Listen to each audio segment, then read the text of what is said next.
Hi, my name's James. And my name is Corwyn. And you're listening to This Movie is Gay. That was nice. I don't know if there's going to be a theme song there or before it. Should definitely be a theme song right there. As of right now, you're listening to the first episode of This Movie is Gay. We don't have a theme song, but it's probably going to be something from Seth Bogart. Gravy Train, Hunks in His Punks, or something from that. So if you're listening to this right now, unless Corwyn tells me otherwise, that's the theme song you just heard. Yes, love that theme song. It sounds so good. Hopefully. I have no idea what any of it sounds like, so we're just going to assume it's good. Absolutely. So, introduction, Corwyn, you want to tell everyone about yourself? A quick little blurb. I'm Corwyn, and I have a degree in theater performance, and I enjoy gay movies way more than the common person. And my name's James. I have an associate's from a community college, and Corwyn always wanted me to watch gay movies, and I make podcasts, and I kept trying to get him to make one, and I finally pitched him on this. I said, hey, let's just watch these films in gay cinema and discuss them. And finally he bit, and I reeled him in. I said, I got a big one right now. It's a trophy one too. And I'm excited, guys. This is gonna blow up. I'm like, sure, why not? I can talk about gay movies for a bit. Yeah, so. And your Sunday, because you work Tuesday through Saturday. Until I decide to just quit my job. Like I did.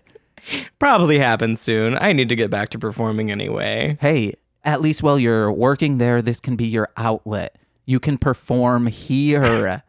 I mean, I perform at work technically because I pretend like I like it there. Oh, yes. So I was going to say each episode you could reenact one of the monologues from a movie, but this movie, there was zero monologues. No, there was just mostly gratuitous making out scenes and lots of blood. There was not enough making out. I agree with that. Maybe a couple, 2 seconds of tongue on tongue, kind of romantic. It wasn't gratuitous at all. And then it stops, and it just felt, if I were a gay man, I would feel pent up and kind of, I don't know the word for it, feeling aggressive afterwards, thinking, hey, I needed some release. No one ejaculates in this movie. Just pent up and frustrated because the only thing flying is blood. Yes. And you need a lot more than that. And some head. Definitely some head flying in the movie. I mean, there was that moment in the very beginning. Where, okay, well, first, let's say we're watching 2004's Hellbent. Yes. You can get it on Amazon Prime for $2.99. It's also on YouTube for a very bad quality of it. You can literally see the square pixels throughout the entire. I think someone just recorded a TV of it. They didn't know how to transfer files from how do I convert this DVD into a file? They just filmed a TV. I mean, I feel like this is around the time where we are moving over to DVDs, really. So this is more than likely recorded on film that goes to VHS. I think this was the version we watched probably wasn't. It was not DVD quality. It said DVD rip, but I'm going to give it the benefit of the doubt and say it might have looked very beautiful if we were watching it on an actual authorized feed. Yeah, it kind of reminded me of the quality of those actually older slasher films with not old, but late 90s, early 2000s slasher films with Freddy Krueger and Jason, and that kind of eerie quality to the camera. It reminded me of two things. One, choose your own adventure videotapes. When you would choose your own adventure and you could, on either a DVD or if you're playing it on video games, it's full motion, actual live people. And once you get to a scene, it says, oh, do you want to do this or do you want to do that? Also, it reminded me heavily of Disney Channel original movies. Oh, yeah, Both, definitely. And even the original score sounded exactly like...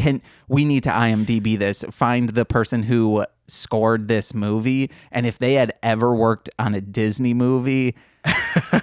I guess I know my Disney movies, Nicole. That's my girlfriend. She says I don't know any Disney movies just because I haven't seen things like Cinderella, Sleeping Beauty, Sword in the Stone, Space Jam, even though Space Jam's not a Disney movie. It does. I feel like it does kind of have that film quality that those Disney movies do have. But yeah, made for TV, totally what it feels like. But again, it could have been the quality of what I downloaded. Yeah, definitely.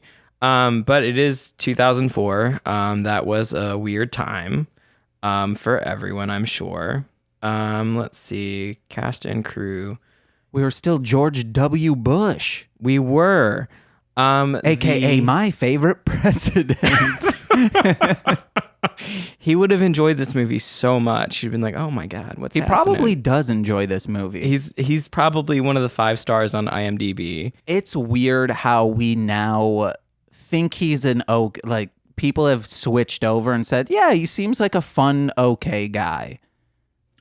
But at the time, he was Reagan-esque in punk rock and even rap music. Lil Wayne, remember his song "Georgia Bush"? You want to know how I remember that? Because everyone who found out that I listened to rap said, hey, we're getting drunk right now listening to Georgia Bush by Lil Wayne. Do you want to hear that? Your music interests are so much more diverse than anything that I know. And I literally, half the things that you'd be able to tell me, I'm just like, what? That's a thing? I say... right in the beginning, I love hunks and his punks, and then I say, I also very much enjoy hardcore rap music, except Georgia Bush by Lil Wayne. All right, so I looked up this composer that we talked about 5 minutes ago. I don't see anything significant besides the Star Trek Conquest video game for the Wii in 2007. Nice. There are a lot of these, like, seemingly strange made for TV movies, though. From the Bridge documentary, is this got... Oh, it's a documentary for Star Trek too, so he's very interested in Star Trek. He's the go-to guy for Gene Roddenberry. That's the Star Wars guy, right? Roddenberry? I said Roddenberry, but... You did say Roddenberry, yeah. But no, Roddenberry's... That's Star Trek. Okay. Unless we just offended every single Trekkie. He got jettisoned into space, cremated. I think that's a real story, or someone on a playground told me that when he died, he got ejected into space. We'll never know because we won't look it up at all. We'll just assume. Just think about being that big of a nerd and loving space so much, and then you get rich enough to be launched into space when you die. It'd be much better than like what happened to all these characters after they died. They're just like, oh, our heads are being put in a closet. Which, right off the bat, they said they got cut so deep. They got cut. He was so strong, using an impractical weapon at this. A little sickle. Yes, he should have been using anything else. That it also looked very dull. A sickle is good for when you hold onto some tall grass and kind of saw at it. That's the only thing it's good for. Have you used a sickle in real life? Are you? Yes. You have? Yeah, I'm pretty sure. Yes. Yeah. You're pretty sure you've cut some grass with the sickle? I don't think it was like that curved of a sickle. Like a meat hook, as they call genitalia sometimes. I think someone on this movie said something about a meat hook penis. I mean, the bar was that they go to meat. Eventually was called meat. Yeah. So there were a lot of reference in there. And yeah, when they said he was so strong, they cut off their heads that their veins and throat were wide open. I know, and I said that is very sexual for someone to say their throat's wide open. Yeah. Just like the dude cut it, he's still hanging out, and then you get that visual of maybe the guy jammed it down the dude's open throat. I mean, he could have. That first death was definitely like just head hanging out of the car, chopped off, positioned for a necrophiliac to just go at it. They referenced the 4 guys. We called one Detective Final Boy, the drag queen, Thomas Middleditch. One of the first one to die looked exactly like comedian Thomas Middleditch, and a bisexual man. And I was just like the young gay. The young insecure gay was what Thomas I was referring Middleditch, to. Yeah, yes. Thomas Middleditch. But they were saying, "Oh, what do you think he's doing with those heads?" And then one of them referred to, "Hey, maybe he's having sex with them." I mean, we never really saw anything about the villain at all. Besides, he's just a creepy cruiser. When they all position themselves to get some from him in the forest, super insane. I know. I can't think of a slasher movie that I've seen. I mean, maybe you have because you've seen a lot more, I feel.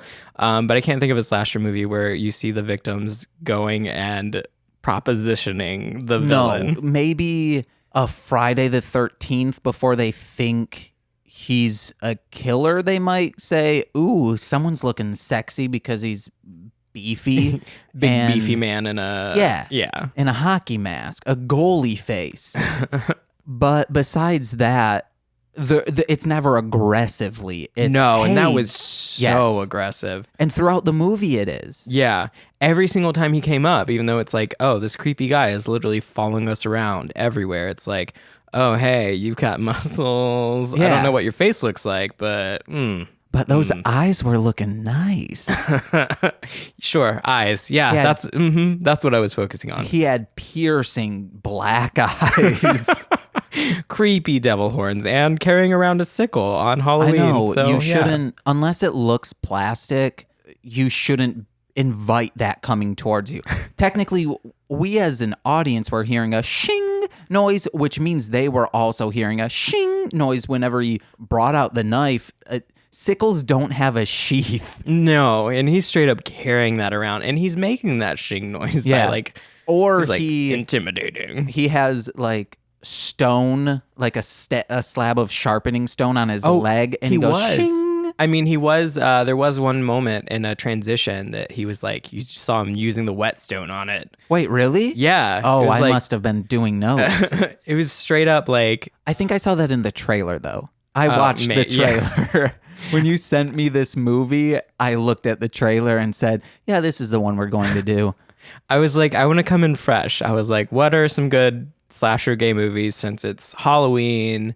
Well, it's now just passed, but that was coming up, and we're like, let's start off with these gay slashers because it is an interesting genre to have these gay movies in, especially because you already have a lot of those big Lifetime movies where the gay man dies for whatever, like The Normal Heart, where the love interest dies and all of that. You've got these big emotional movies, so let's turn it on its head and watch a slasher where everyone dies. It's beautiful. Yeah. I was going to say, what would be an even weirder movie genre or a more unique movie genre for an LGBTQ film to be in? And I was going to say, oh, maybe a pro NRA type deal. But then at the end of this movie is kind of pro gun. He says, I cannot kill this guy unless I have this gun.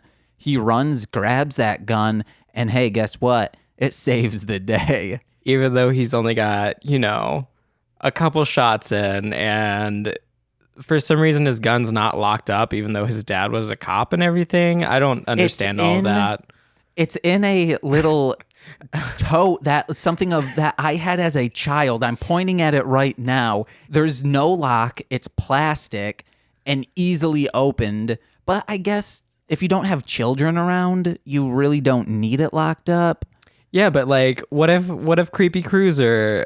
We obviously see that he was in the apartment before. Oh, Creepy yeah. Cruiser could have definitely just gone into his closet and been like, "Oh, there's a gun in this clear plastic tote." Oh, yeah, it was. Or I think he had it wrapped up or previously he had it wrapped up in his father's cop pants. Yeah, but he was wearing those. Yeah. So it was just straight up on top of his father's like plaque and things. Did he want, later on in the movie, this just clicked. Did he want to remove, when he said, "Hey, turn around," thinking his room was messy? That's what the first guy said. I forgot what I wrote down initially. I did put something down.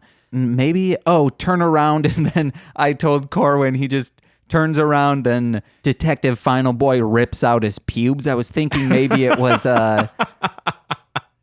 like, "Hey, I need to get ready," or takes a wet wipe and rubs some stuff off. But I think he then took off shoes, and maybe those were his dad's shoes, and he didn't want to.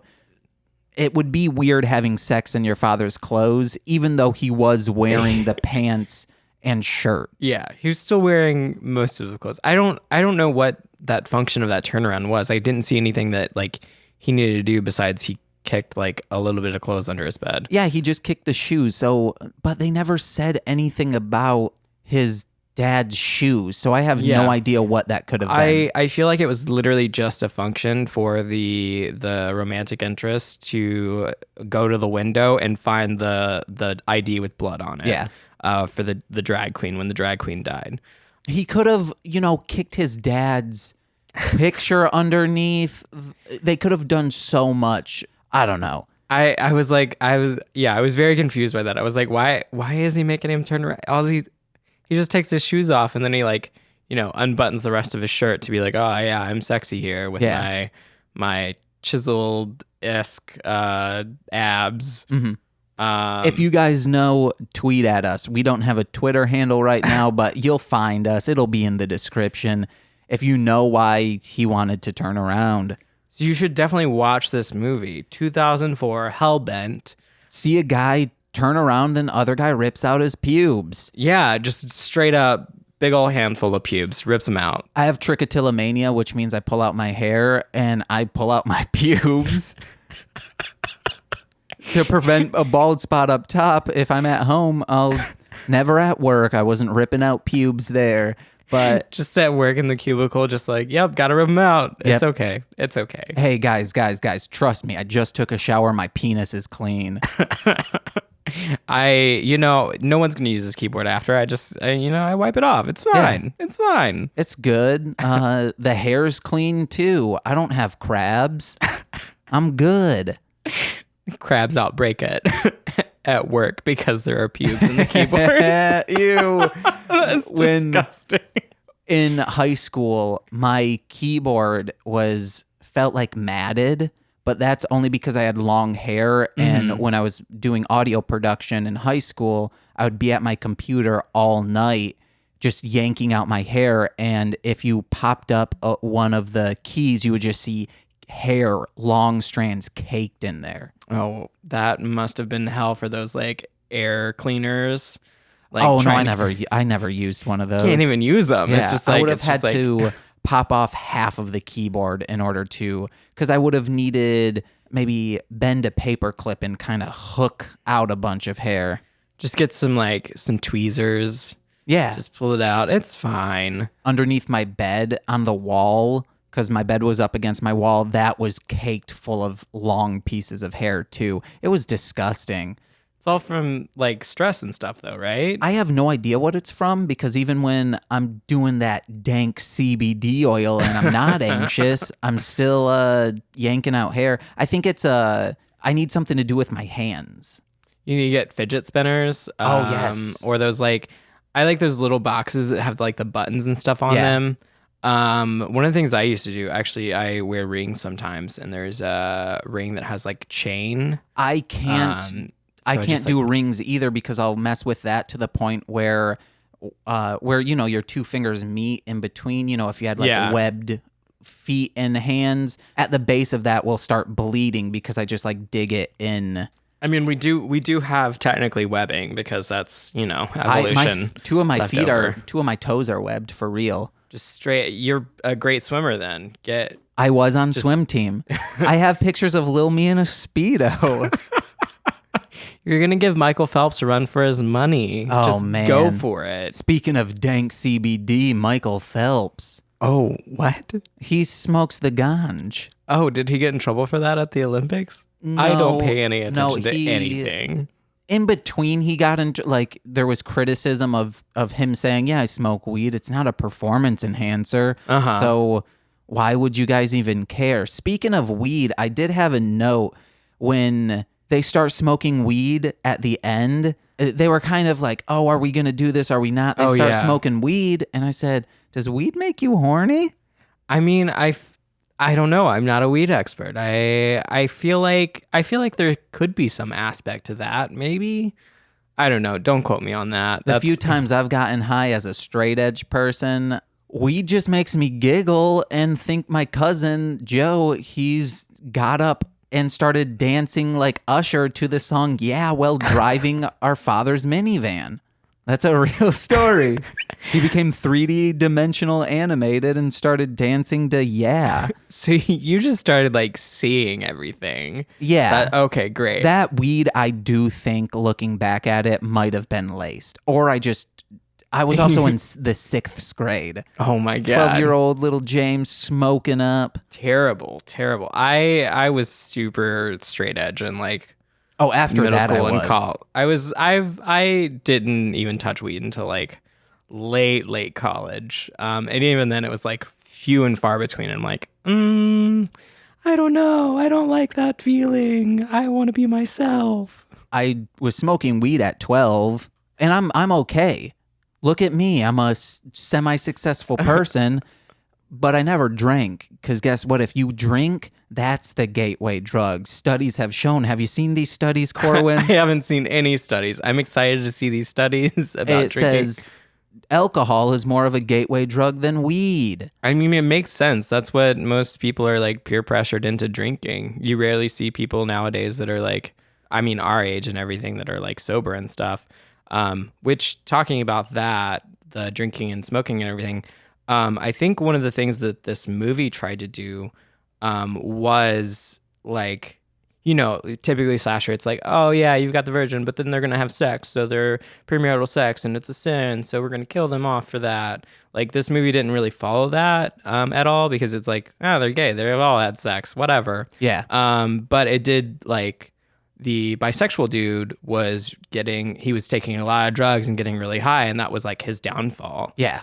Sort of thing. So we kind of saw that, which I think is why this movie went out of, by the way, it was one of the first gay slasher films that went out of like the film festival circuits and actually like went and did a short run in theaters and was actually like, sort of successful, and it kickstarted a trend for these gay slasher movies so that they could be popular. So we saw. You better believe we're going to be doing more of these. Yeah, we'll do more of these, and then I'm going to make James watch some really, really sad ones, and then some cinematographically beautiful movies, because LGBT movies have a lot of different, styles. They're just movies that have prominent LGBT characters. So you've got a lot of different styles of them, and you've got a lot of different things, but since they're not as well known, a lot of them are lower budget, so they tend to be bad, and those are the ones that I like the best because I'm like, oh yeah, give me terrible writing, give me terrible stuff. Yeah. But I do find occasionally some that are like super good, that stick with me, that I like to force people to watch. I'm kind of iffy on the super good ones. I want to see the bonkers ones, but I already told Corwyn this. I said my favorite gay cinema film is Chasing Amy. Brilliant. You want to know the first gay movie I ever saw? What? Meatspin.com. That's a super important gay movie for everyone to experience. Please never go there. If it's still up. It is still up, but it'll give you, like, it's still the same exact thing, but now it has viruses attached to it. How? Like, I don't why? know. Someone someone got to it, and my AVAST will say, yes, I've done this recently to see if it's still there. It will say, oh, please, there's a Trojan attached to this. Please do not open this. Hey, sorry, I'm not seeing a Trojan on either of those ding-dongs. I see no viruses, so it's fine, right? Yeah. I think so.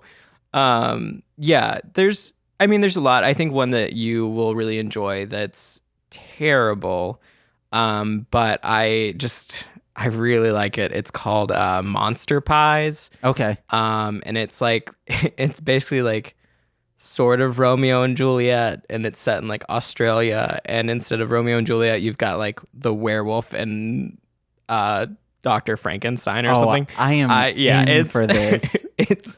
It's so bad, but some of the like character portrayals that are in there are they really like speak to me, and I really love them. So I like to make people watch it and make them cry, because it is a huge tearjerker. Yeah. Well, my goal for this podcast is to see as many gay movies so I can get all of the references in Not Another Gay Movie, the movie. I haven't even seen that movie yet, so I guess I need to watch through that and be like, okay, what's this reference from, so that we can go through. I'm guessing it's not any references. I don't think that's... I don't think they really worked on that movie, at least from what I've seen of it. They're just like, let's just... we're just going to do some pop culture gay club references. That might be what it is. So then we just need to go to Urban Dictionary and like scroll through every single time they speak, which that movie is super interesting looking, in that it is just raunchy and gratuitous. And I hope. Not Another Gay Movie. I mean, it's the same kind of concept as, Scary Movie and all that stuff. Yeah. Back to the no one has hit on like the villain. Didn't that one girl in Scream, did she do that a little bit? Where she was like, no, Scream? Mr. Ghostface, don't murder me, blah, blah. That's are you thinking Scary Movie or Scream? I'm thinking Scream, right? Oh, I think in Scary Movie for sure. Definitely. Yeah. But what's that? She played Paige on Charmed. I don't know what Charmed. I know. The new Charmed or old Charmed? The old Charmed. She was Paige. Rose McGowan is her name. Really quick with that phone over there. No, I got Rose McGowan without looking up on the phone. I'm just looking up Scream to make sure she's actually in the movie, and I'm not just like, oh yeah, Rose McGowan in Scream. But I think she is. Yeah, she's totally in it. Well, let's get into notes. Okay. So yeah. The movie opens with a guy looking for George. They are in the middle of the woods, and they have a bunch of balloons. Why do they have those balloons? I don't know. I think he said, these are my mom's. Yeah, they're like, my mom's balloons. Just go home and give her the balloons. And what are the balloons for? Oh my God, she has to bury a child in the morning whose throat is wide open. And all her balloons are stuck in the car. Like, what's she's going to do without those balloons? And was George trying to pop the balloons in the beginning? It looked like he had like a little pin trying to pop them. He it was, a cool jump scare with this guy in the woods holding balloons, which reminded me of like It. I don't know. Yeah, I was like, what is happening right now? But times 20 because there are 20 whole balloons. And then he was trying to pop them. I think he ended up popping like one or two. And then it, cut over to them having make-out session in the car, which I was like, yeah, nice. Let's get into this. I also thought this was kind of a classy movie because he's just like rubbing his foot, like giving him a foot massage instead of just going straight to oral and at first I thought when he started leaning back, I thought he was getting a blowjob, but no, he was giving him little feet tickles. Yeah, he was like tickling his feet. Like, are you ticklish? Are you ticklish? And so this is a tickle movie. One thing, have you ever seen that HBO documentary about tickling? No, I have not. There's a documentary, and one of the towns they talk about is Muskegon, Michigan. That's the town I am from. I haven't seen the documentary, but I've gleaned this from other people who I know from Muskegon is Muskegon has like underground MMA. I mean, not underground, but amateur MMA stuff. And I know someone whose sister's boyfriend did a tickling video in order to make a bunch of money. However, the people who pay money for this kind of keep them and use it for blackmail of saying, you will keep making these tickling videos or I'll tell your family about these. Which now, like, who cares? If it's getting me some fame, I'll be tickled. I don't care. I'm like, hey, just give me some money. I'll give you your little fetish videos. Oh, you're going to try to blackmail me about it? Good luck. I'm self-employed. I made the tickling video in the first place. What do you think? Who cares? I'm making that green. My family's going to be proud of me that I'm self-employed. That's what my roommate, one of them was like, oh yeah, when we're just like broke as hell and you're quit your job and everything, we're just going to start selling feet pictures. Yeah, why not? I've truly thought about, except like I would need to work on my abs, but I have really thought about becoming a cam boy of just, we're going to get raunchy on this, just, making a video where I ejaculate on my stomach. Why not? If that'll get me some coins. we're broke millennials, like trying to make money, and all my job would be is working out and keeping protein in my body and sometimes masturbating on myself. I already do that, just I use a tissue.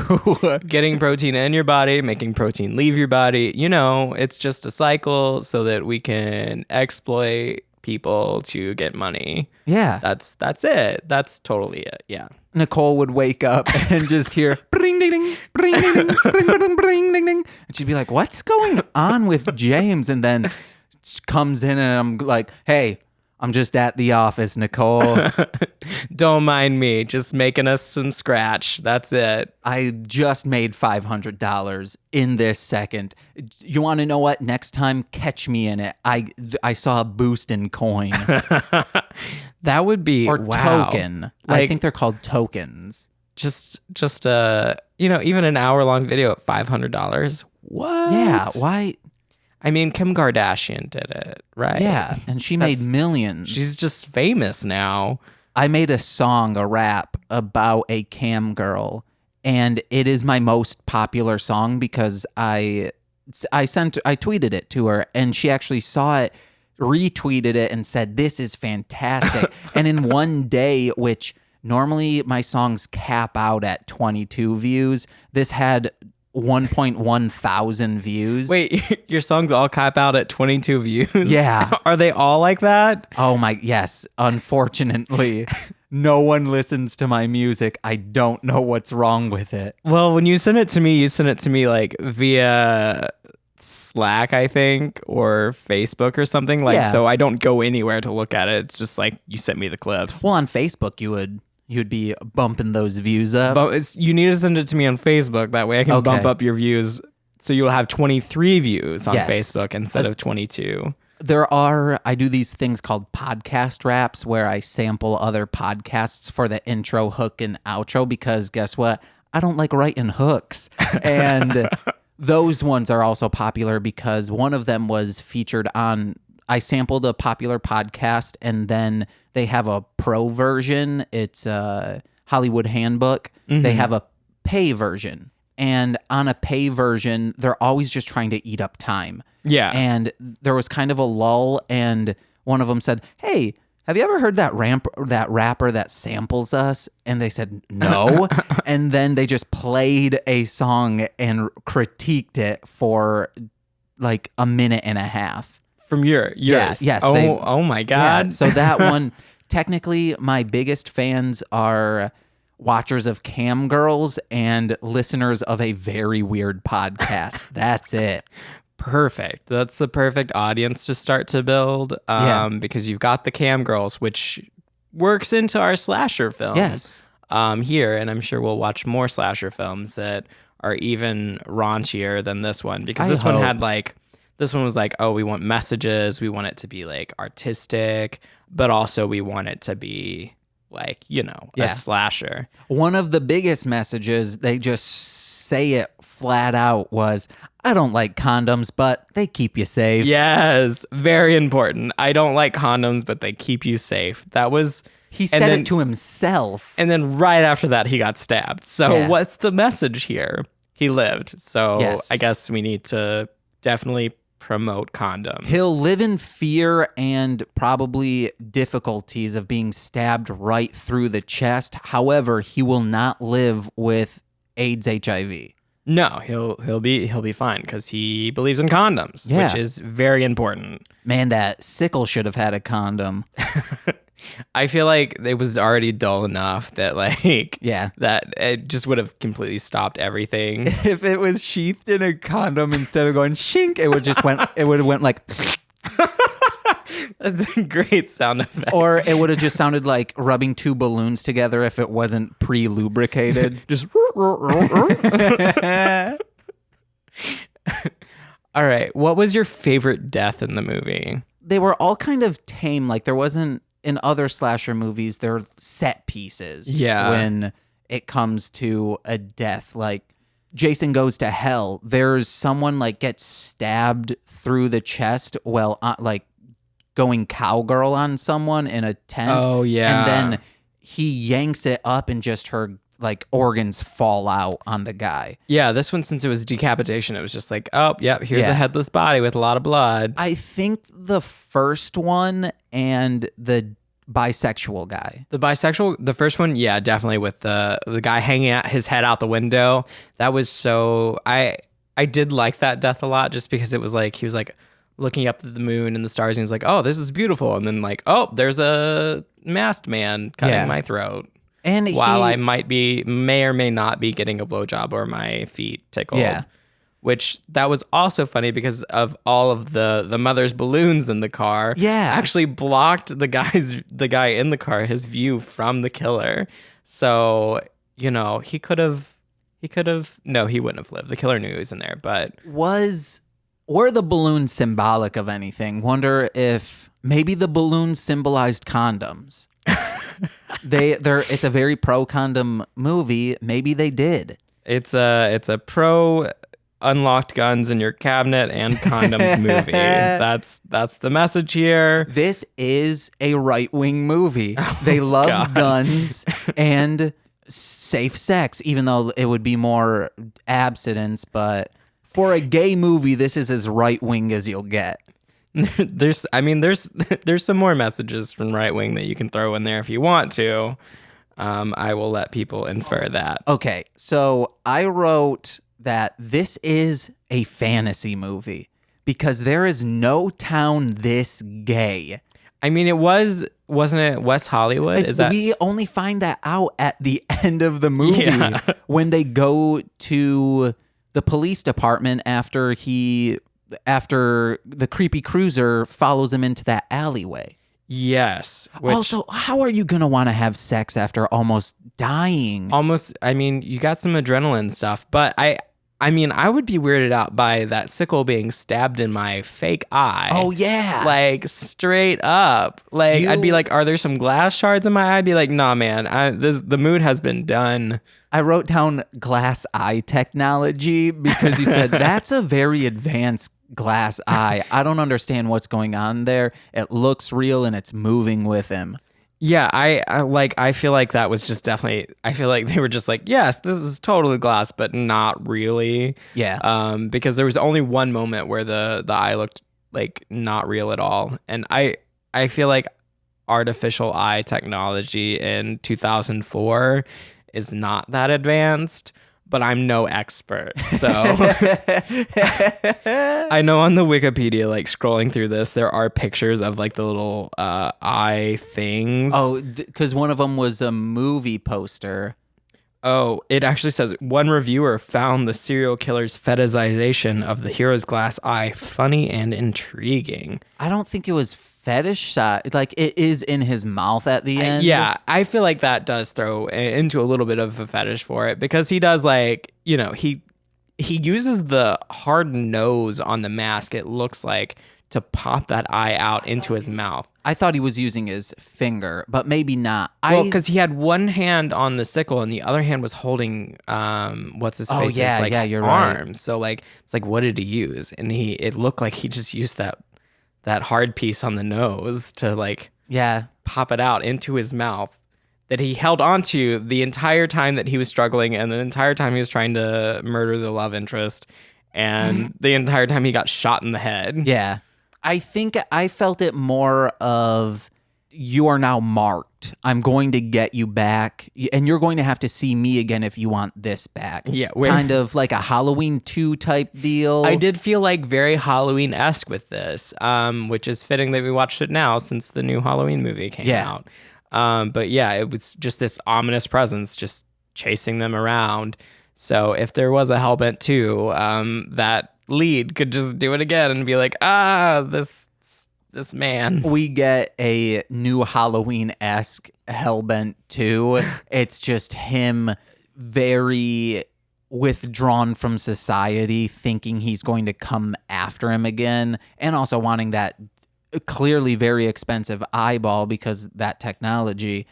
But that super advanced 2004 technology. That, again, this is fantasy. This is a fantasy. I mean, the only thing that took me out of the fantasy is that that house phone that they had. It's like, no. Yeah.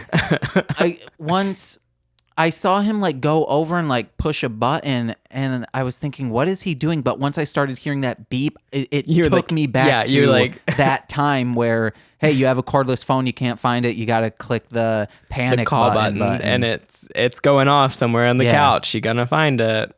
Yeah, that definitely did take me back to. It's like, I don't feel like this is. I mean, it definitely is early 2000s, but there were some aspects of it that I was like, what? Like one of the first guys looked like he had like a curly mullet, and I was like, that's not 2000s. That's not that decade. What are we doing here? Maybe they were. I think they were trying to make this timeless. They always thought cordless phones were going to be in. I mean, yeah, I don't think any of those people had cell phones. Oh no. Actually, the lead, the protagonist, didn't even know that any of his friends were dead until the very end. He was like walking through the apartment like, hello. Even in the end, I don't think he knows that they're dead. No, he did, because the heads fell out on him. Oh yeah, absolutely. Sorry. Literally, that was his moment of, oh, my friends are all dead. What I love about that is Thomas Middleditch, the shy, still had the padlock on. Well, that, and also he was like an actual head. The others were photoshopped in of their actual heads, whereas Thomas Middleditch was a prop head, a physical head that you could hold. Which I guess because it fell on top of him, that makes sense. And the other twos, they're thinking, oh, we can just superimpose them into this scene. We don't need to make a brand new head. I didn't even realize that. I was just paying attention to the padlock still around his neck. I was like, he's decapitated. Why does he still have that? Like, it should have just come off at that point. And when that happened, with putting that padlock on him, that was very confusing for me, because I didn't understand that character's like death and like the message behind it or anything. Because it's just the young, insecure gay guy, and he finally got the number from the guy that he liked, and then he was murdered. But whenever the protagonist was like, whenever they were leaving their house to like go out or the restaurant to go out and have fun, he just stuck a chain and a padlock on him. He was like, you got to come home or this isn't coming off. It's like, what was the point of that? I was also writing, so I was writing notes, and I was thinking maybe I missed something, but I clearly didn't. If you don't either, I was like, "What?" I mean, you want to know what? Let's pause the recording. Let's rewatch the entire movie. Maybe we'll get Thomas Middleditch's whole story. It was just one of those things where it's like, for me, for a second, it felt like, I guess he was like he's like a protective older brother type, because he definitely, the Thomas Middleditch character, seemed like the youngest of them. Halfway through the movie, I was thinking, are they related?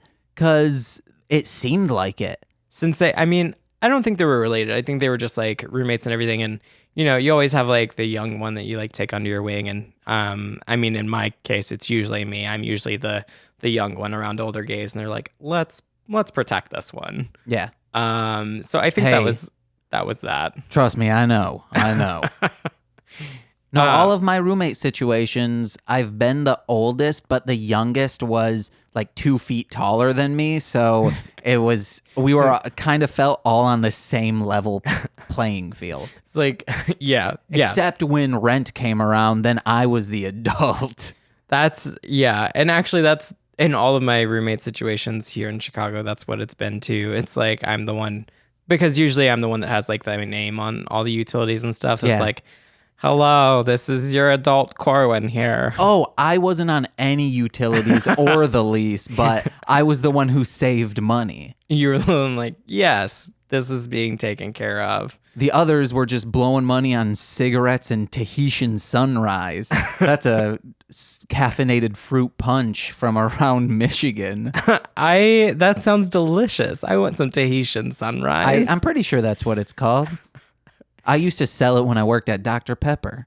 You worked at Dr. Pepper? Yeah, I was a merchandiser. Oh, that's one of the people that goes around to the stores and like stocks the shelves and stuff. I worked there for a year, but after about 3 months, the sales rep that I worked under demanded I got $1 raise because I was clearly, since I was constantly stocking his shelves, I was making, I think I was making that dude bank because everything was always constantly stocked. I cared about my job. He would order way too much shit. And also, I think I was doing him a favor because other people would just stack it wherever. Mm-hmm. I would stack it by flavors. I would organize by flavors, not just if there was Dr. Pepper and Diet Dr. Pepper, those would be next to each other. So it was very easy for him to do inventory. So I was probably making him bank and letting him. One time I loved this dude. He was a very nice guy, but don't order a fuck ton of stuff and make someone put it away. And then you at 1 p.m. say, hey, I'm like my shoes. Yeah, they're nice golf shoes. I'm going to head out early today to go golf. Don't do that to someone. Hide it. Change in the car. Change at the golf course. Not only does he not hide it, he points it out to you. He's like, hello, poor person. I was just thinking, oh, those are some very vibrant, bright orange shoes. And then he says, they're golf shoes. You want these? Too bad. I'm going golfing in them. You're poor stocking the shelves. I will be golfing. But I appreciate him demanding that I got $1 raise. Yeah, that is nice. Can I start just rattling off some notes? Yeah, rattle off your notes. Because we are getting around maybe 50 minutes recording. Yikes. When they first in that car, were they listening to a Nirvana song? I have no. It sounded like a rip off Nirvana if it was not Nirvana. I just like tune out all music. I'm just like, what? There was music there? I know there was, which is a good job. Unless the song starts with a chorus line, it seems like you do not care. I'm just like, what? Is this Hamilton? No. You no love thanks. Hamilton. I love Hamilton. Well, I saw it. Nicole and I saw it. I don't think I told you that. Oh, nice. Did you love it? You loved it. We both felt it wasn't worth the money, but it's great. However, the soundtrack trumps it. Yeah, I mean, and Hamilton's one of those that is pretty much sung through. Yeah. There's like 2 moments in the whole show that are not literally on the soundtrack. Yeah. So you can just listen to the soundtrack and you're like, all right, I got the musical. But again, I do like tune out all music. I like music. I like hearing it in the background and everything, but I'm the worst person ever in like remembering any lyrics and even for movies too. I'm terrible at remembering specific dialogue. I'm terrible at remembering like specific music, but I'm good at like remembering like the details, the theme, the story and the way it goes. But as far as like those details, I'm like, what? That happened? I'm also terrible with lyrics to the point, even my own lyrics. When my friend MC Deep and I, Tyler Bergquist, when we started performing, I never wrote things to be performed. I wrote them to be recorded. Uh-huh. And we would do some of his songs from his group Deep Swish. They're no longer active, but then one of my songs would come on, and once like the beat starts, I would like lean away from the microphone and just in his ear shout, "What's the first line of this song?" And he would say, "It's this," to the point where now now since I do them solo when I perform, I need places to breathe. So every 4 bars is my lyrics. So 1, I have a place to breathe, and 2, so I remember the lyrics and where I'm going with the song. You just need like a teleprompter set up in front of you. So I thought like about it. just literally this is me, James, performing karaoke style. No, I also will pre-record stage banter because it makes me not remember the lyrics. If I'm trying to think of what I'm going to be saying, I do a thing called Yardapalooza every year. It's in Muskegon, Michigan, and MC Deep puts it on. Last year, I was making it sound, I pre-recorded myself and made it sound like a robot talking, and it was saying in 10,000 something years, I literally said 10,000 something years in the robot voice, everything has changed. All traditions are out the window. There's no more holidays except Yardapalooza. And so, but like every other 2 songs, I would have that interstitial, so I would have a chance to breathe, and I didn't need to pre-record any stage banter. So you should just start recording music that would be good for like drag shows or something. That way you can just have queens performing your stuff. Ooh. And like they don't actually have to know the words. They just have to know what to mouth for the words. They would love like one of my lyrics, smoking hash, ash, cash that, huffing Freon out of Glad wrap trash bags. I mean, I have a friend, Joan Waters, that performs in the city. And a lot of her stuff is stuff that she's actually recorded, and it's very like, a lot of it's very like tuned. It's got that kind of robotic feel to it in a lot of places and stuff. So like when you were talking about that and like having the audio recorded already, I was just thinking of her like performing. I'm like, that would be good. I don't Brilliant. think any of my hardcore rap music would, but that would be a change. Yeah. Corwyn, I think I found out how I'm going to get some fans. Yeah. I will challenge drag queens to use my music successfully, and hopefully I get one who's big-headed and says, of course I can do that. And even if the audience doesn't like the performance, maybe they'll like the music and ask, what's that aggressive rap song that was just... You should just get a queen that's good at performing and have good music. So that way it's just like raking in the money. Okay, yeah. Raking in the cash.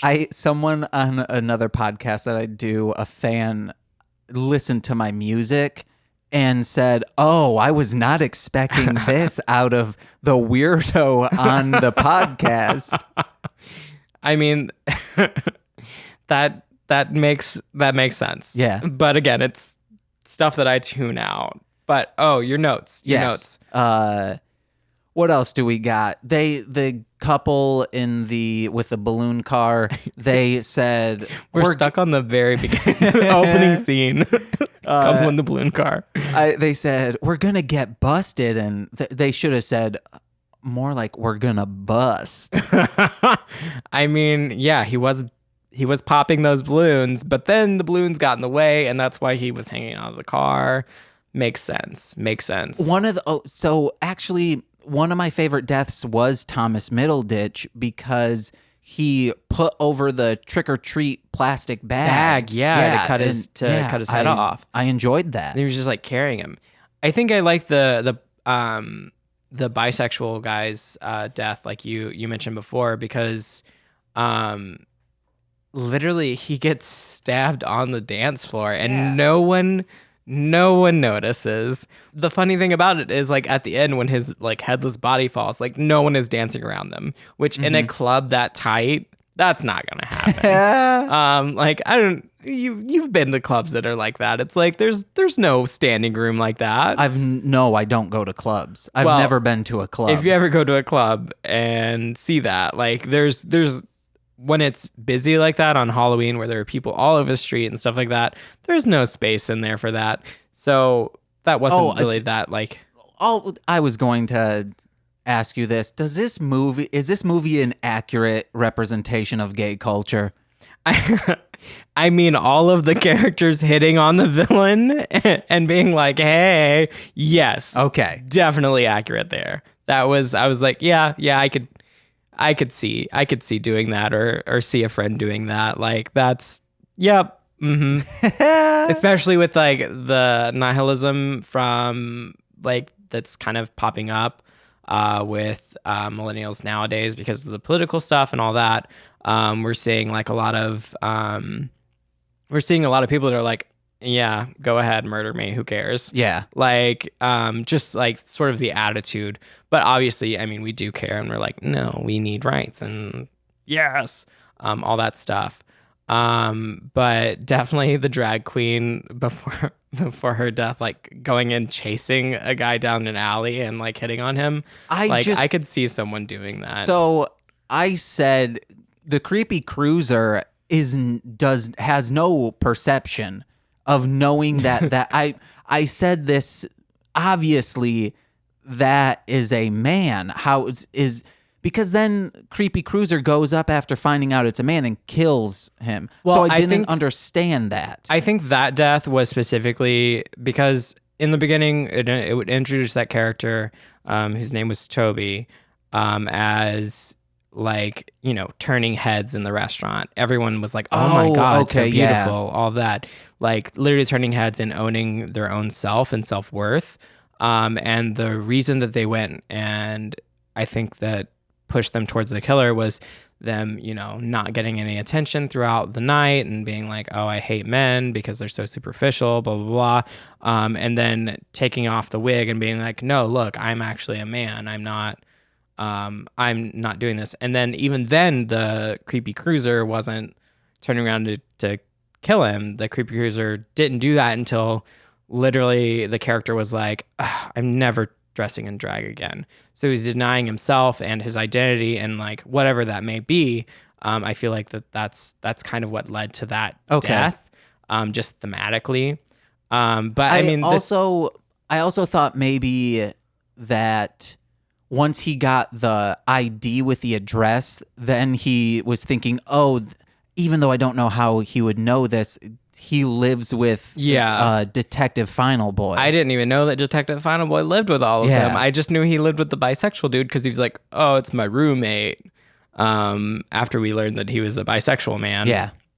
Which I am very glad that they included that as an identity there. I mean, the movie is a little dated if you do watch it, in that they use some words that are no longer relevant, that aren't used anymore. Such as how they reference a transgender person. One of them like references, oh, we're not going to any more of those. Oh, okay. Yeah. Okay. So like it is a little dated in its terminology and stuff, but again, it's 14 years ago. Yeah. So it's good for its time, but you know, there are some moments that we can be better. But that's what it was at that moment. So I don't know. Overall, I enjoyed this movie. Yeah. I would watch it again. I was thinking of just Nicole should watch it and I might watch it with her again. That way you can tell what he's doing when he's like, turn around. And also to see if there's a Nirvana song in the beginning and all the other questions that you had. Well, to to go back to Creepy Cruiser not seeing that drag queen as someone in drag. Yeah. There was a point where drag queen Toby was Toby. Okay, let's say Toby. All the other people don't have names though. Besides Thomas Middleditch. They do all have names. I'm saying in this podcast, we don't know their names. We do not. Someone throws a baseball at a carnival game and then lifts their hands up, and I said, "Oh, that's weird that they're showcasing a woman with armpit hair in 2004." And then right away I was like, "No, James, this is This is a man. So fooled me. Yeah, I mean, that character specifically was just very weird with the identity, because they came in and they were like, "Oh yes, this is me. This dressed as a woman, and owning the sexuality and owning myself and everything." But by the end, they were like, "Oh, I'm never dressing in drag again." So I think that like falsehood for them, is what kind of led to their downfall, I guess. It had some interesting choices with the characters because, as far as like, gay culture goes and stuff, you do have characters who are more in touch with their femininity, and you have gay characters that are, denying themselves and everything. So it's showing like each like stereotype in a way, and like how they're like falling apart, and that they're not accepting themselves, or they're turning to drugs or whatever. So like those were interesting things to do. And I think I saw on the Wikipedia that that's actually what the director was like, trying to do. Oh, that's cool. And it's also his first slasher film. It's like his first film, I think. Which for a slasher movie, this was I enjoyed it. Yeah. Of course, like the kills could have been more intricate when it comes to 2004. I think Freddy versus Jason just came out. That was a huge budget movie, but I love that movie. we just watched it a few weeks ago. Nicole was wanting to watch slasher movies. I had bought those a little bit ago. We also tried watching Friday the 13th Part 3D, and with the glasses on, we got maybe 2 scenes into it and said, this is hurting our eyes and not enough payback. That happens with all those like 3D movies. More notes. It's not until later in the movie, I feel, the lady cop in the beginning is his sister. I didn't get that right away. I think it's mentioned. Okay. I think it's mentioned towards the beginning. I mean, when did you find it? I found out at when he went back to the station, but maybe I wasn't paying attention because I was too busy mind-boggling about how insensitive she was. She shows him the photos and says, is making jokes about it. Yeah, and she's like, isn't that where the necrophilia joke comes in? Yeah, I think she said it, and then once there's mug shots that he's printing off, and she says, "Ooh, you're gonna go jack it later." Well, the thing about the mugshots, and I actually wrote it down. I was like, he's like clicking through these mugshots and like printing them off, like he's looking through Tinder profiles. He's like, let's see what man out there has committed crimes but might be gay. Let's do it. If I were watching this with Nicole, we would have paused to read the descriptions because I swear one of them said molest a family. Oh my God. I was like, how do you, this person has he molested an entire family? You hear about people murdering an entire family. Oh my God. Okay, so originally I was thinking maybe Creepy Cruiser, the killer, was one of Jake's. I was thinking it was Jake's boyfriend. Oh, because he has that. He said, "Hey, I'm covering this up. His name, with angel wings. He's a devil." But then maybe if we read off some of those mugshot descriptions, maybe we would have seen which one. Yeah, maybe. Or if we look back, maybe one's jacked with some piercing black eyes. Maybe with kind of tan skin like the killer. I wrote down when he was in the apartment chasing him, he looked like a sexy minotaur. He did with those horns on top, just like that was also that was a fun scene where he's just like staring in the mirror. Condoms, I hate them, but they keep us safe. And then like punching towards the mirror and all that stuff before getting stabbed and lifted off the ground. We were saying, just go punch the curtains. Punch the curtains. Punch the shower curtains. You have a +6 to curtains. That was one of the annoying things with like the killer is after that scene where the guy that we presumed was dead shows up and knocks the killer out.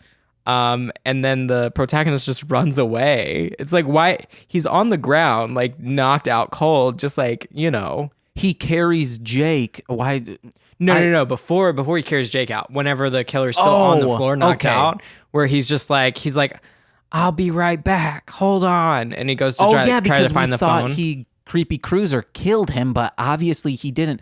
Creepy Cruiser wasn't smart either. None of these people were smart. No one in the movie was smart. Who is Creepy Killer? Please let us know, Twitter, if you know who Creepy Killer was. Creepy Cruiser. No idea. Oh, yeah, Creepy Cruiser. Or Sexy Devil Man. Is that what they called him? I don't know. No, I think we were just calling him that. He was one of the Minotaurs from Final Fantasy VIII. They carry around sickles, right? I think that's what their job is, harvesting that wheat. Yeah. He was harvesting the wheat outside of Balam Garden. I love Final Fantasy VIII. That is a good game. Do you have any other notes? I have so many notes. The lieutenant asked Detective Final Boy, did you know these gay guys? Assuming all gay guys know each other. We all know each other. In a world, in a setting where we meet maybe 3 straight people this entire movie. His sister, the lieutenant, and the guy who asks Toby, ooh, how'd you get those sexy legs? And then he turns around and says, I'm a dude. I got them from soccer. I got them from soccer. It's like, okay. All right. That one drag queen in the beginning, Detective Final Boy was trouncing around the streets, says, I love a man in blue. And then I looked over to Corwyn and I said, remember when blue lives mattered? As a joke. But blue ass sure does matter all the time. I said a blue cock, but blue balls never matter, am I right? They matter to some, I guess, maybe. Some ball busters. I love edging. This is staying in. Yes, okay. Once I got comfortable with Corwyn and I worked together. That's how we know each other. Mm-hmm. The first time I ever got comfortable with him, and I knew I was comfortable enough with him, we were complaining about a customer or something going on, and I lean over to him and I just go, they're a bunch of cucks, aren't they? It was something along those lines. I said cuck and he laughed and I said, Corwyn's a good guy. I just roll with it. It's whatever. It's funny if it's funny. And I just don't laugh if it's not. When we are introduced to the cool guy, Jake, he just blood running down to that tramp stamp. That was so weird. Yeah. It's like, I don't know if you've ever gotten a tattoo before. I've got a tattoo, technically 3 tattoos. There was not that much blood at all. I don't even think I really had any blood.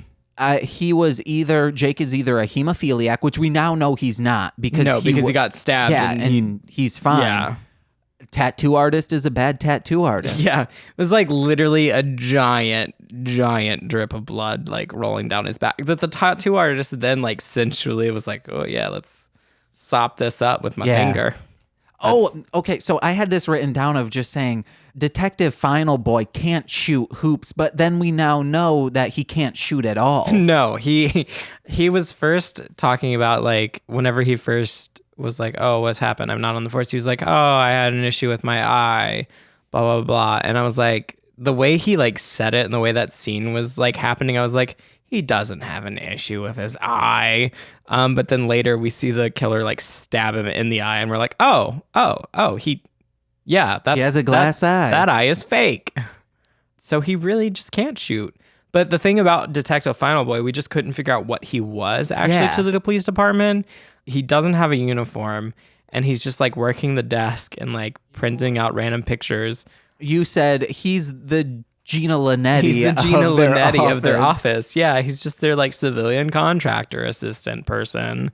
Which, before we realized that he wasn't a cop or even a detective, I did say he is not a good cop and has no steez with men.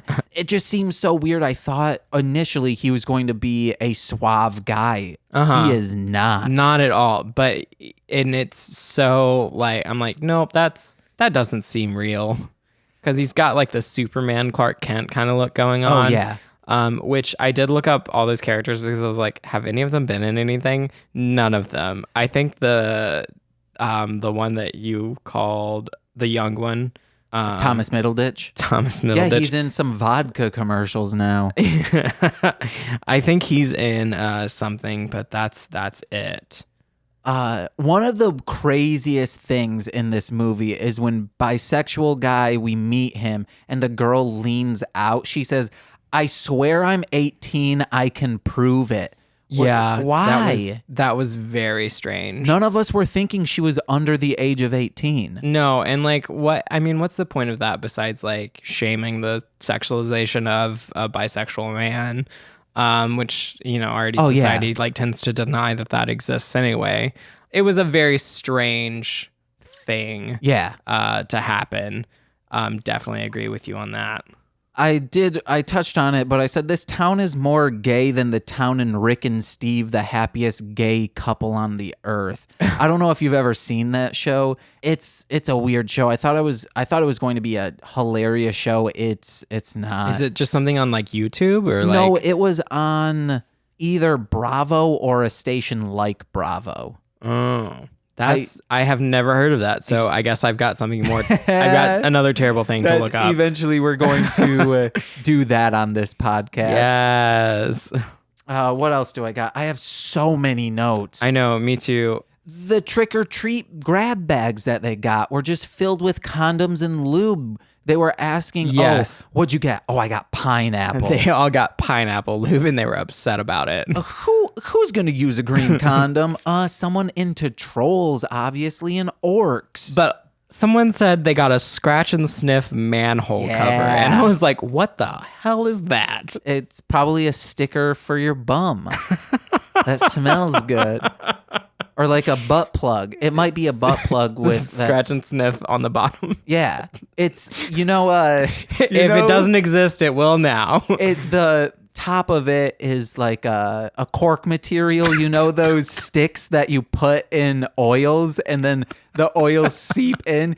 After each use, you just dip it in those oils, let it seep in, so next time you're ready to go. No one try that at home. Please don't try that at home. But this is also delving into the territory of when I was first telling Monse about us doing a podcast. I don't know if she told you this, but she was like, I was like, oh yeah, we're doing a podcast about gay and LGBT movies. And she was like, what? And a train was coming by, and I said it again, and then she was like, huh? And then after like she finally got it, she was like, oh, I thought you said you're watching gay porn with James. And I was like, no, I'm open to it. If there is an NC-17 movie that shows like a blowjob, at least bring it to us. I'm sure they exist because this kicked off a bunch of thriller slashers, and I'm sure there are more that go into the nitty-gritty stuff with, Jason impaling someone on a bed together. Let's do it. Like, I'm sure those movies exist. What else do I got? Oh, can he be impersonating a cop? Did they give him the authority to do that? Well, he works for the police department, and then the captain was like, what are you doing tonight? And he's like, I'm hanging out with my friends, obviously. And the captain was like, well, I need you to do me a favor and pass out these flyers. And then he was like, oh, can I use my dad's uniform? So I guess he got like permission to do it since it's Halloween. That's a bad captain or lieutenant, whatever he is. He's just like, your dad died. I'll let you use it. Your sister works here. It's fine. It's insane. When they were all going to the party and they were in the Jeep, they passed by some bikers, and I thought those bikers were having sex on the bike cruising. I mean, I wouldn't put it past it, but the bikers, one of them had like a skull helmet that I was like, oh, that's pretty cool, because it was like straight up moving. I think it was a skull mask. Yeah, it was a skull mask, and it was like the way it moved was just better than most masks that I've seen like that. That person brought that mask to that set. person was like, excuse me, director, I'm an extra, but I also have this mask. Yeah, that I made by hand. That mask was not in the budget. Not at all. I think it had, I don't even know what the budget was. It was not super I thought high. I read that it was like maybe 48,000. Yeah, something like that. I've got it up somewhere. Brains equal largest sex organ. That is something they said in this movie. Really? Yeah. I did not hear that. When they were talking about skull fucking. Oh my God. They said, well, the brain is the largest sex organ, which I guess in a way it is. It does trigger your sexual desires. Yes. I mean, it does, yes, I guess, have all of that. It's also warm and mushy. Again, please don't do that at home. Leave brains in skulls. They deserve to be there.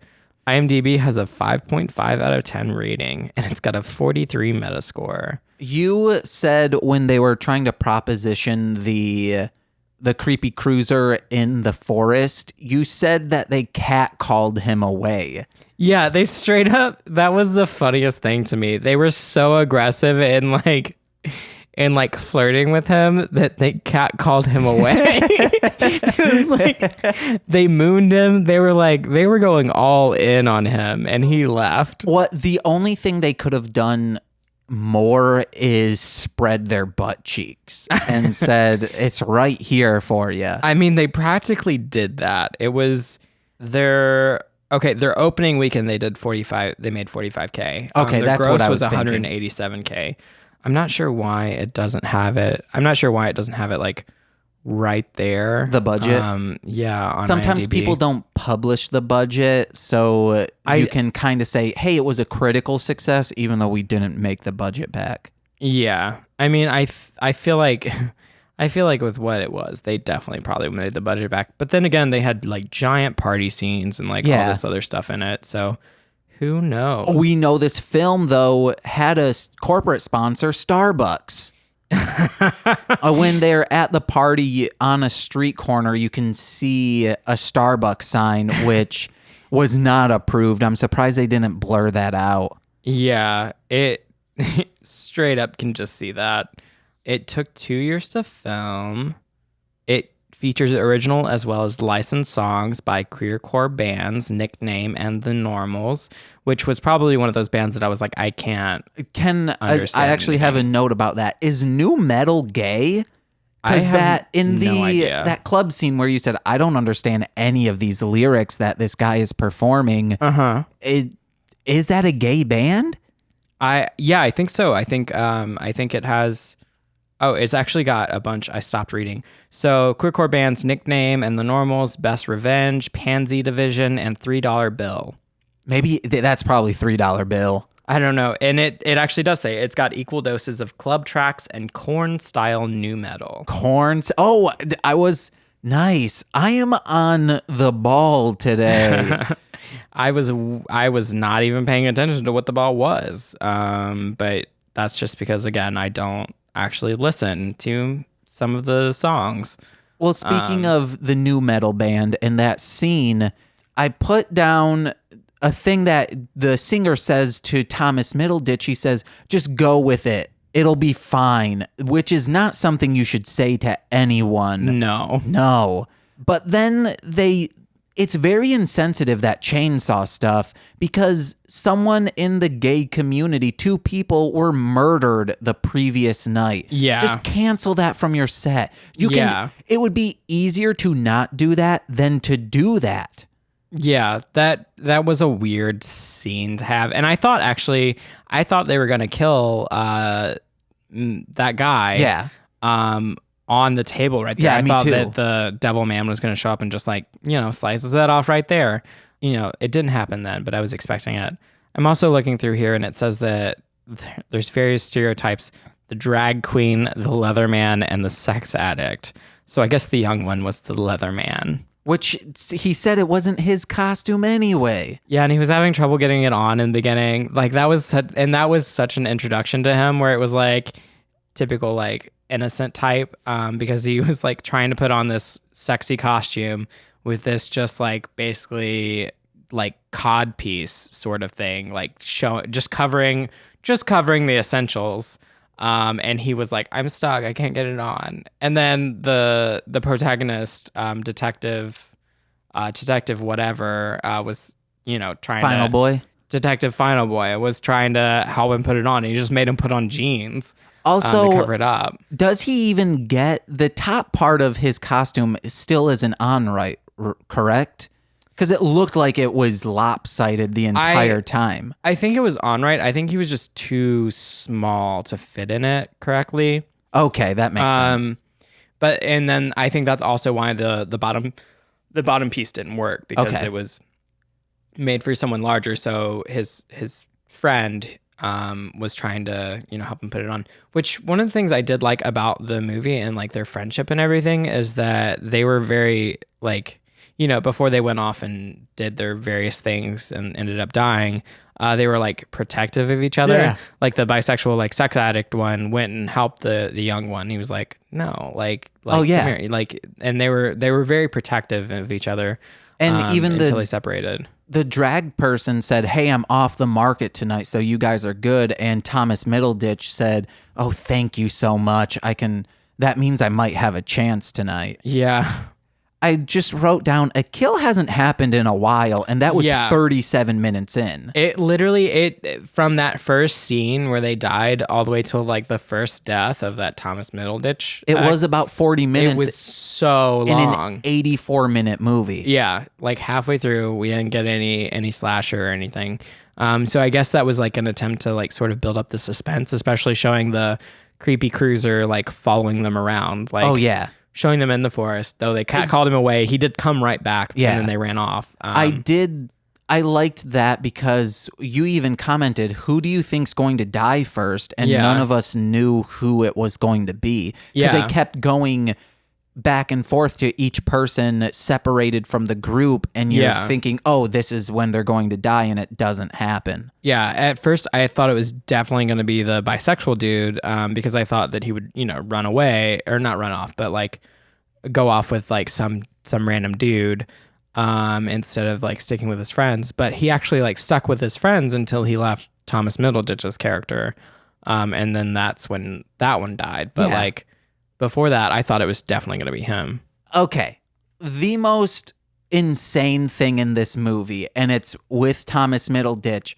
The football player that he is with and wants to get with said, hey, my friends and I are going to meet up for breakfast in the morning. I'll ditch them in the morning and you guys hang out in the morning, or are they going to hang out tonight and they'll get breakfast in the morning? I have no idea. Just invite Thomas Middleditch to the breakfast. I like that we're still calling him Thomas Middleditch. But yeah, it like he straight up was like, I didn't expect him to show up again, because he just kind of wrote him off. He was like, oh, thanks for your number. Like also, who does it? Who gets a number and then like gives a number, unless you're like just literally handing over your phones to like put it in. Like normally I would think that he would just like text him, but I guess there's no texting, or like call. Yeah, remember 2004. Just like call and be like, hey, this is the blah, blah, blah, whatever his face is. He knew his name though, because he had his number before. Yeah. Which was the funny thing, is like, oh, I have his number, but I need him to give me his number.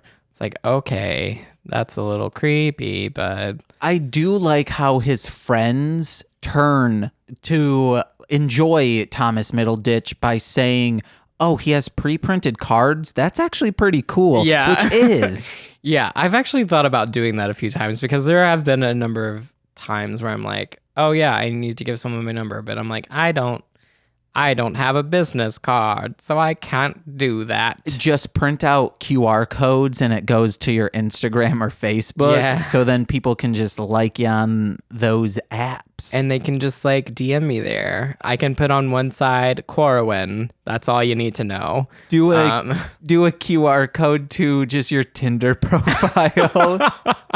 You have to match with me. That means I have to actually get on Tinder and swipe. Okay. To your plenty of fish. Isn't that one? I have no idea. I don't have one of those. I do have some of the other stuff, but I had one, either the fish one or the OK Cupid one I had. Yeah, they all just like, I lose interest so fast because I'm just like, oh yeah, cool, you can swipe. But then I'm like, there's you match with people and then they just don't talk. I didn't have a smart device until a year ago, so I never would have had any of those apps. And I've been off the market for 5 years. So yeah, you have no reason.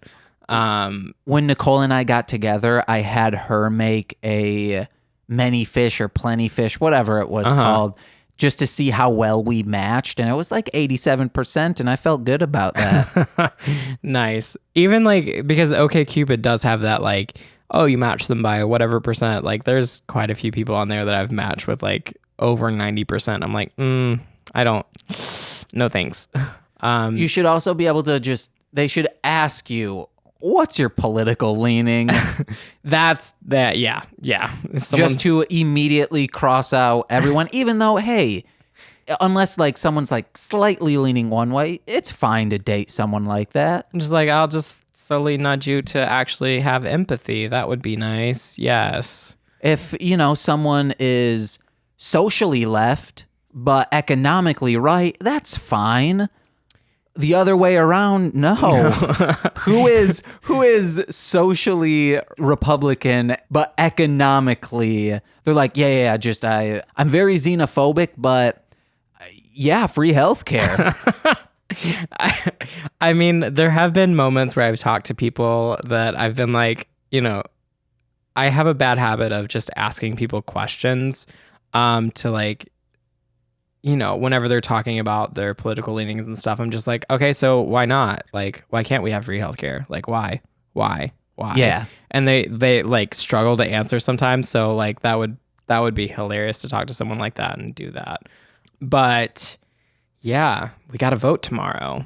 That's the day that we're recording this. Yes, there's a day before voting. Before voting. Wait, today is Monday. Yeah. Yeah, today's Monday. Tuesday. Okay. I'm going to leave off on this one last thing. When Detective Final Boy and Jake were starting to make love, I was just like, smooch already. Why aren't you smooching? Yes. And I sort of understand why they weren't doing that. Because a lot of like, I feel like smooching is like, it's an intimate thing. And you have this like cool dude that's like, oh, I'm not going to smooch because, just trying to hook up. And, I just got a tattoo put on my body to remove someone else's name. Yeah. Who is Creepy Cruiser? Maybe Creeper Cruiser. That's who we're going to say it is. But yeah, that also was a weird moment. It was like, he just kept trying to kiss him and the cool dude was like, nah. Yeah, it was awkward. And also I felt uncomfortable. It was very rough and it didn't seem like Detective Final Boy wanted to be rough. Oh yeah. The cool dude was being very, very rough. Well, hey man, he's got sunglasses, leather jacket, motorcycle without a helmet. Yeah. He can jump a fence and then he can jump the fence back. Yeah. And those are the hard fences that have the slates in them. So you can't get into the chain link fence. So it's all upper body where you're just throwing yourself over. Do you think maybe Jake, maybe he's a little amphibious, got some little suction cups on his fingers? He's actually Spider-Man. Oh my God. Spidey himself.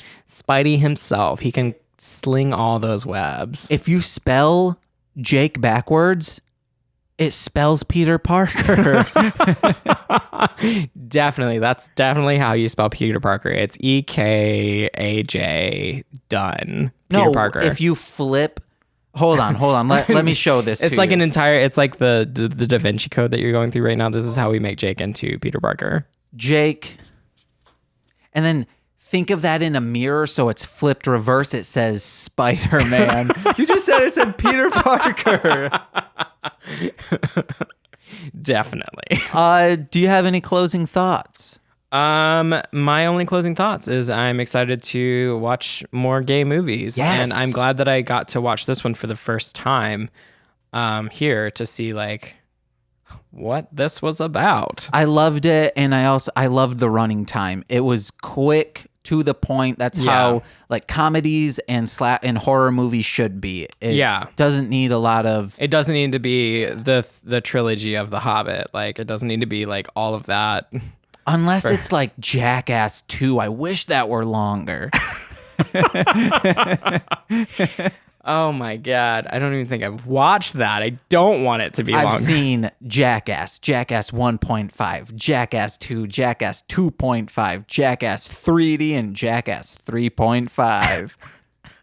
I've seen How them many all. do they have? I think that's all of them. There might not be a 1.5. Why go half? Why go half? It's why go just 0.5s? they had more footage, so they were able to just put out an entire DVD of it. They were like, actually, this is still the first movie, but we have like way more. Yes. So here you go. Do you have anything to plug? Right now, no. Surprisingly enough, I'm sure by the next one I will maybe have something. Fingers crossed.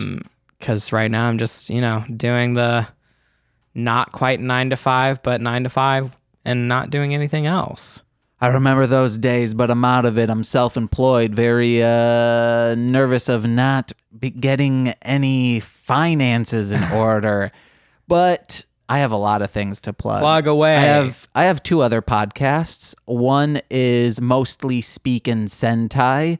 That is a podcast where my betrothed and I, Nicole, we have our friends over to watch the Super Sentai series, which is the source material for Power Rangers. Our friends have never seen it before, so we're pretty much giving them the first introduction unless they've seen Power Rangers before. It's a fantastic show, but also the podcast, the name Mostly Speaking Sentai, we are mostly speaking about it, but we go on long tangents about things like me seeing a kid yo-yo and thinking, wow, I wish I were that cool. Or a kid skateboarding outside at midnight by a train stop and thinking, one, where does this kid live? Where are his parents? Or her, it was a she, just trying to aggressively ollie. And then me thinking, I wish I were that kid because they're cool.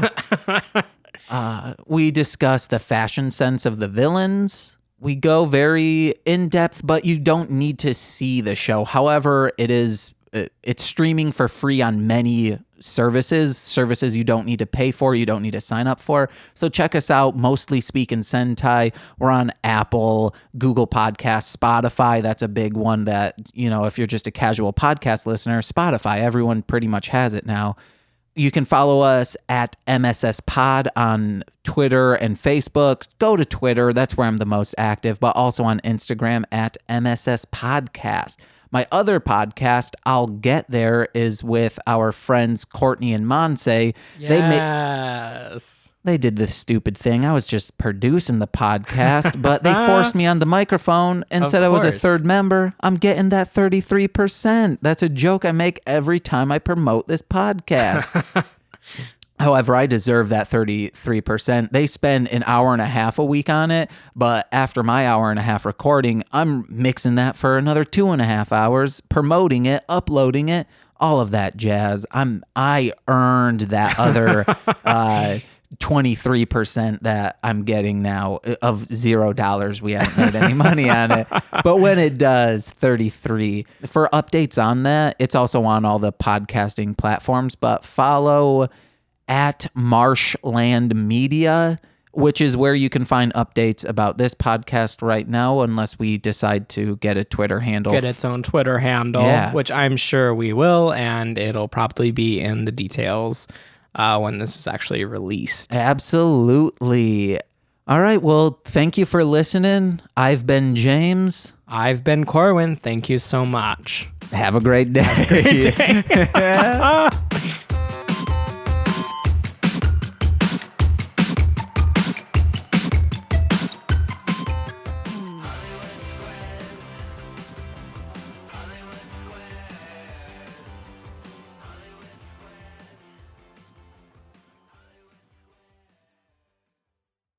Hi, my name's James, And my name is Corwyn. and you're listening to This Movie is Gay. You want to try it so we both say This Movie is Gay? It's still... Nicole and I have recorded like 9 episodes of Mostly Speaking Sentai, and we say, and we are Mostly Speaking Sentai. The Mostly Speaking Sentai, we say both each other, and Nicole still forgets to say it. Okay. All right.